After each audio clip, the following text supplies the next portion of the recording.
Welcome, this is working on the color wheel. So the color wheel, I have a PDF printout on Canvas. All you need to do is print this out and then you're able to utilize this. If you do not have access to a printer, then I have some other YouTube videos that could be helpful on Canvas to create your own color wheel.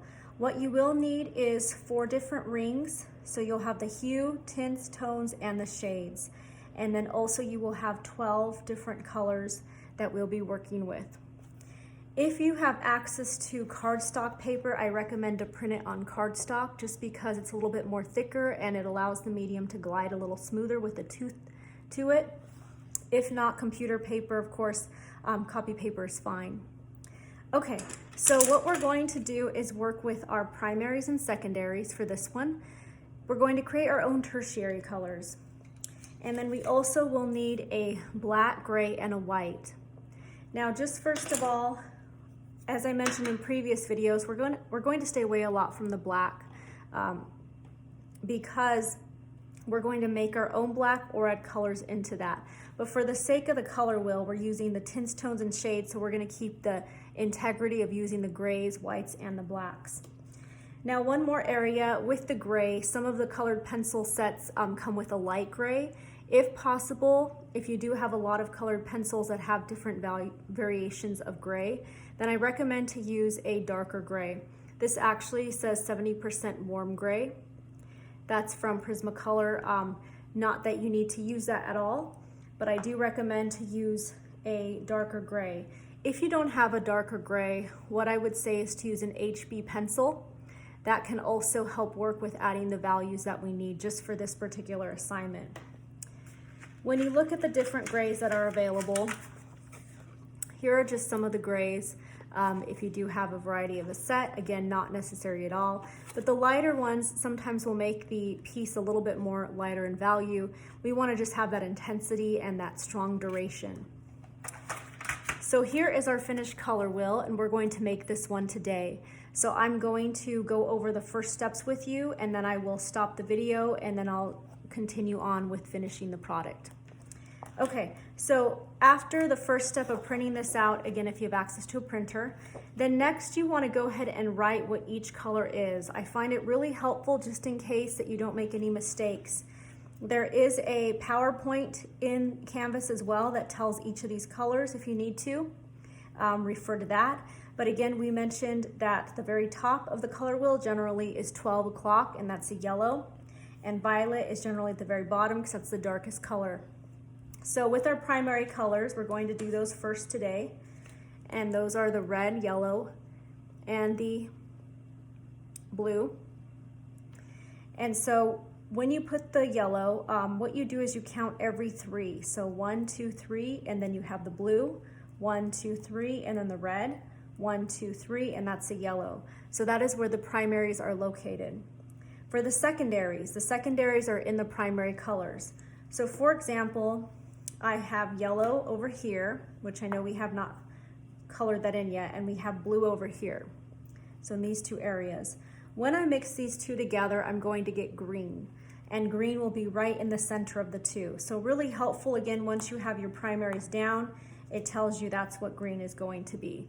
Now you're welcome to only use your primaries if you wish to and make your secondaries. If not though, you're welcome to use your secondaries already. The last ones, which are the tertiaries, is what we will mix to get those. Okay, so for example, again, what I was just showing you is we have the yellow and we have the blue, and that creates the green. Now the last portion is we have the tertiaries, and those are a primary and a secondary. So this is yellow-green and this is blue-green.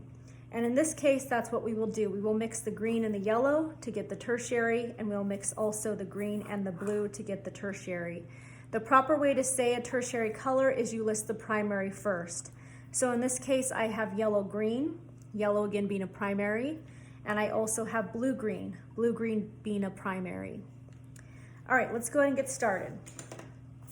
The fastest way that I've seen working with this is you just go ahead and color in the entire pie slice.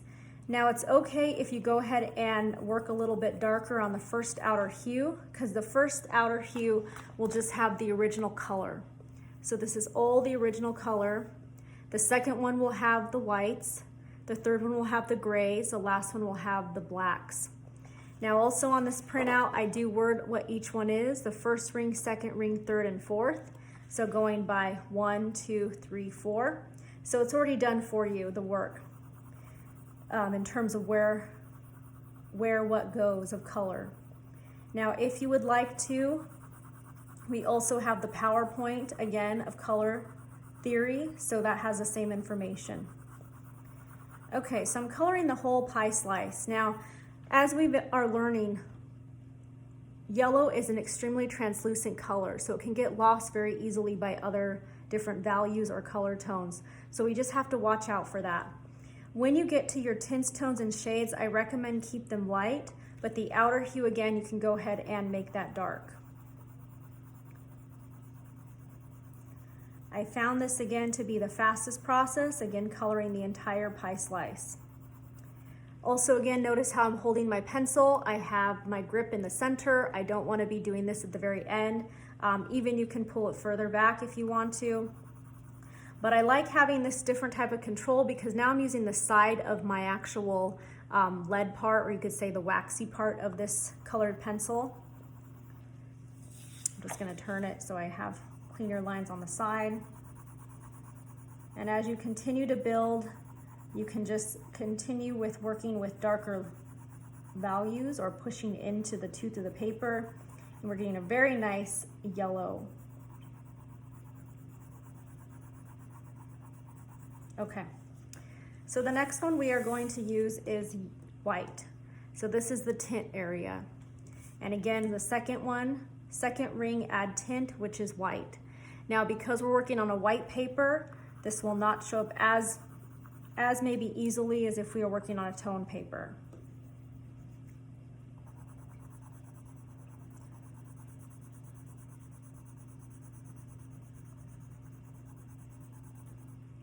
Okay, and again, it's not showing up as easily, but we're still going to allow the medium to work on the surface.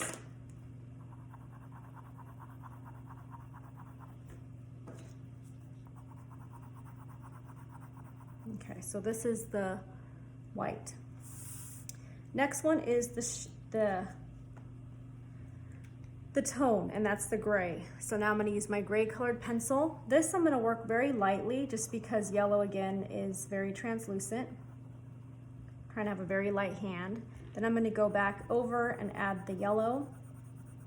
And a lot of colored pencil is basically building the layers back and forth. So if you notice, I'm holding these two pencils simultaneously because I will be working with them together.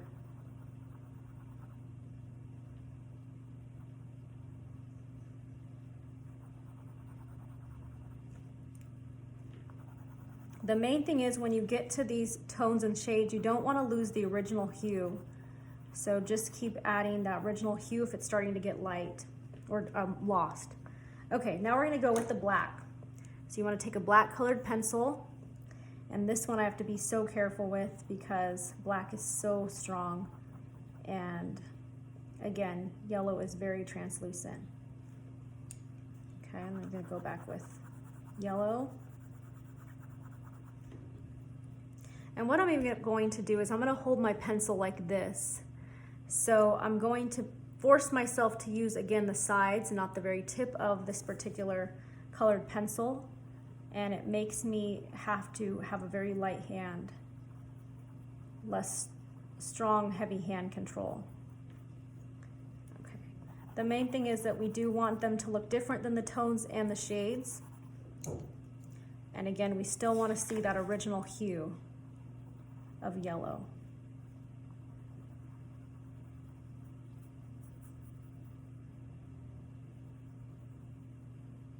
Okay.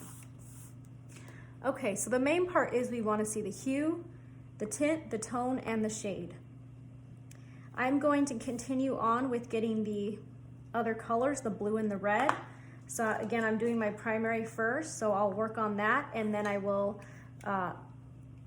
start the video again to show you guys the next process. Thank you.